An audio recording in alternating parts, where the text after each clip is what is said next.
This is lecture 1B on the algebra of functions, including function inverses. Functions can be added, subtracted, multiplied, or divided. The result is still a function, but the domain of the result might change. The resulting domain from addition, subtraction, multiplication, or division is the intersection, that set intersection, of the domains of the original functions, along with any extra restrictions, particularly no division by zero and no even roots of negative numbers. Here is an example of the domain of the result of dividing two functions. We'll start with the first function, f of x, and we'll let that just be 3x minus 6. We'll restrict its domain to minus 5x to 10, or minus 5 to 10. Okay. No reason given for that, just that's the arbitrary restriction of its domain. The second function, g of x, is 7x, and its domain is a closed interval 0 to 20. Now, if h of x is a new function created by dividing g minus f, then we have the function 7x over 3x minus 6. Obviously, you can't allow x to be 2, since that would create division by 0, but the domain has to be restricted even further, since h of x is inheriting domains from f and g. So the domain of h is the set intersection of the domain of f intersecting the domain of g. That means you're looking for all the values that are common to both the domain of f and the domain of g, and that would be the numbers from 0 to 10 inclusive. So this is the domain just due to the inheritance from the functions g and f. Now you have to take out 2, x equal 2, because that would cause you to divide by 0 in this new function h of x. So the domain of h should be an equal sign in here, sorry, is the, okay, you start with 0, which is included. You have to go to 2. You jump over 2 by putting the parentheses here, set union, parentheses again, start at 2, and go to 10. So this is the interval from 0 to 10 with the number 2 excluded from it. And that's the domain of h, even though there's really no reason to restrict the domain further than eliminating x equal 2. Because it inherited domains from g and f, you have to take that into account. There's another operation involving functions that's very, very important for calculus, and that is the difference quotient. These can get messy, but you have to know this for calculus, and this is crucial. If you don't get this, you will not pass calculus. That's a pretty strong statement, but it's a true one. In chapters 2, and in fact the whole rest of this semester, we're going to be working with these difference quotients. So doesn't mean you can't learn it, it just means you've got to learn it right now. What this, the big problem here is understanding function notation. F parentheses x plus h means that everything in these parentheses, the x plus h, is a replacement for x. H plus x is not a multiplier. So I'll say that again. In function notation, you have the name of the function, f, g, or even sine, log, cosine, whatever. So you have the name of the function. After that, you have things in parentheses. Whatever's in parentheses, no matter how silly it might look, that is the replacement for every x. If it's a complicated terms like x plus h, you must use parentheses when you substitute that for the x in the expression for f. Here's an example of a different quotient. We're going to consider this function. F of x is 3x squared plus 4. In the difference quotient, we need f of x plus h. That means the x plus h right here is going to replace the x. Okay, and you see it here, 3, and then you have to put in parentheses x plus h squared.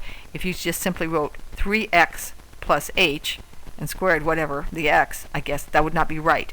This x plus h is a replacement. I've said this a million times, but that was for effect. Okay. To work this out, it is necessary to FOIL to expand this expression. So I'm going to go ahead and FOIL it. So I've got 3x plus h squared plus 4. When I FOIL out this x plus h, I get x squared plus 2xh plus h squared plus 4. Those are still in parentheses. The 3 has to be distributed through all of this, and here I get 3x squared plus 6xh plus 3h squared plus 4. That is the first term in the difference quotient. Now I'm going to substitute that result into the difference quotient. Here's the difference quotient again. F of x plus h minus f of x divided by h. Okay, that equals, now here was what I got for f of x plus h. 3x squared plus a 6xh plus a 3h squared plus h. And that's, there's an important point here, and that's when I subtract f of x, it means I'm subtracting the whole thing. Because of that, right here I'm putting it in parentheses. If I simply subtracted the 3x squared and then added 4, I would get the wrong result. So this is a second point to remember in the difference quotient. You have to use the x plus h and expand it to get the first term. You have to do that correctly. Then you subtract the entire original function, f of x. So when I distribute that negative sign through, whoops, there's an extra parentheses there, unmatched parentheses. Just ignore that for now. Then you can see the 3x squared is going to go away, the 4 is going to go away, and I'm left with this term right here, and this is correct, 3xh plus 3h squared. Now, another unforgivable error would simply be to cancel these h's and leave the h squared. You have to break this out into two problems.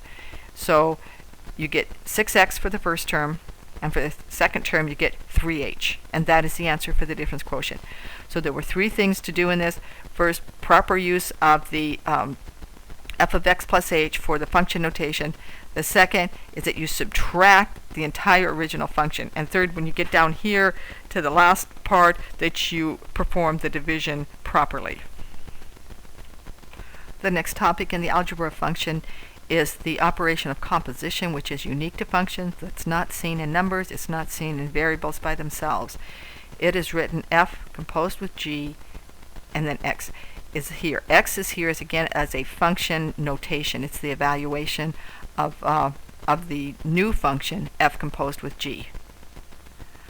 And when you write it, you say, or you pronounce it f composed with g. Some people have learned fog. Well, fog is fine until you're composing like 5 or 6 functions together. Remember that just say f composed with g. It's much better. And the result, of course, is a new function of x. And I'm mentioning here again, this is function notation. Let me get the highlighter. That x is not a multiplier. It's put there as function notation. When I work it out, f is the outside function. The first one's the outside function. G is the inside function. So I write it f composed with g, ends up like this, using again function notation. Whatever f of g is the replacement for all of the x's in the original f function. The domain is the intersection of the domains of f and g, and then you have to add in any restrictions due to potential division by zero or even roots of negative numbers. Okay, here's an example of composition of functions. So I'll start with this first function, which is f equals square root of x squared minus 4. And it would be an unforgivable error to write that as x minus 2. Okay. And the domain here, you can see you don't want to take the square root of a negative number here, so all the numbers between minus 2 and 2 have to be excluded. Otherwise you'd end up with a negative value here. Negative, try and take the square root of a negative number. So here's the domain of f. Then let's let g be x minus 3 squared. Okay, fine. And this domain we'll say is all real numbers, and truly it is. Okay. Now h is going to be the composition of f composed with g. So g is the outside, g composed with f. G is the outside function, f is the inside function. Whoa, I missed another parentheses there. So I'm going to write g here, and in parentheses I'll write what f is, which is square root of x squared minus 4. And so this is your f function here. And to work this out further, I start writing g, and every place there's an x, I have to stick x squared minus 4. So I here, parentheses, square root x squared minus 4 minus 3 squared. This would be another unforgivable error to write this as x squared minus 4 minus, 9. That's wrong. Just leave it like this. The domain, now I'm going to have the intersection. So all reals intersecting with the domain of f. This is the only restriction, is the domain of f, and here's the domain of h. For inverse functions, we come upon a problem in mathematical notation. I mentioned this in the first lecture, but I'm going to go over it again just so you can remember it. Again, mathematical notation is usually very clear and is usually not ambiguous. However, the notation for inverse functions is confusing, and I put the note down here. If it is confusing, it's because the notation is confusing. You just have to learn it. The superscript -1, okay, is used in two different ways. When it is applied to a number or a variable, it means 1 over. Like here, x to the -1 equals 1 over x. 2 to the -1 equals 1/2. When it's applied to a function, it does not mean 1 over. Instead, it means that this function, this inverse function, is the inverse of the original function. Oh, okay. The inverse of a function means the inverse under composition. So if I take f composed with f inverse, I'm going to and evaluate it at x, in general, I get the x back. If you want 1 over f, you have to take the entire function, put the whole thing in parentheses, and then put the -1 on the outside. For some functions, this is particularly confusing because they have long names. Sine, cosine, cotangent, tangent, log, all these are long names for functions. If you want 1 over sine, again, you have to put sine x all completely in parentheses, put the -1 outside. Oh, I don't have the highlighter. A second.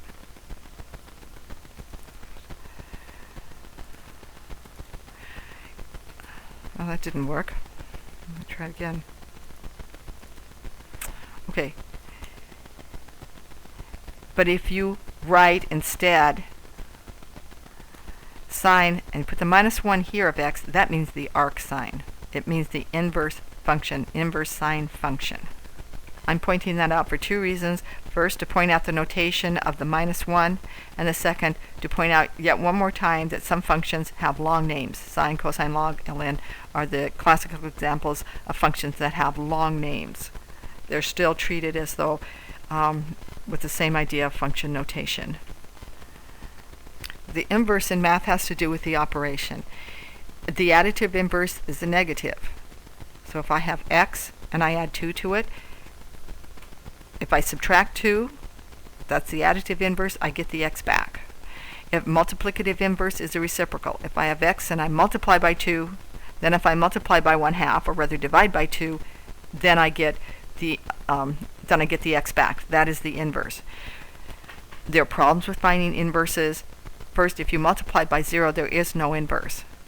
For two reasons. First, you can't divide by 0, and second, once you've multiplied by 0, you have lost all your original information. And then taking the inverse of a square, of course, it's a square root, but then you get two potential numbers. So there's a problem there. It's not problem free to find inverses. For functions are combinations of operations. They can have additions, subtractions, divisions, etc., all within a function. To take the inverse has to be another function. The operation in which the inverse is defined in functions is that of composition. So if I compose f with f inverse and evaluate it at x, or I compose f inverse with f, in this case, composition in general doesn't commute, but with inverses it does, the result is I get the x back. It's no different than if I added 2 and subtracted 2 with multiplication. Only here, the operation that we define inverse for functions is composition. When we compose a function and its inverse in any order, we get the x back. The answer is just x. Graphically, to take the inverse, the graph of the function is reflected about the diagonal line x equal y. Remember that if you want to reflect a function about the x-axis, you just multiply it by -1 and the graph flips vertically, flips over the x-axis. If you want to reflect it about the y-axis, you replace x with -x and the graph will flip about the y-axis. To get an inverse of a function, you take the graph and you flip it about the x equal y-axis. That means if you had the point 2 and 10, the reflected point is 10 and 2. That reflects it about the x equal y-axis. The result, your inverse, is not necessarily a function unless the original function passed the horizontal line test. This is a procedure to find the functions algebraically instead of just flipping them over the diagonal line x equal y. First you write down the original function, and then you switch x and y. Every place there's an x, you put a y. Every place there's a y, you put an x. Then algebraically you solve for y. This is the inverse function, so you call it, well, if it is a function, it would be the inverse function. Call it f minus 1 of x. You check it by composing it with the original function. There are other features of inverse functions. The domain of the original function is the range of the inverse. The range of the original function is the domain of the inverse. Horizontal and vertical asymptotes also are exchanged. The horizontal asymptote of the function is a vertical asymptote of the inverse. The vertical asymptote of a function is a horizontal asymptote of its inverse.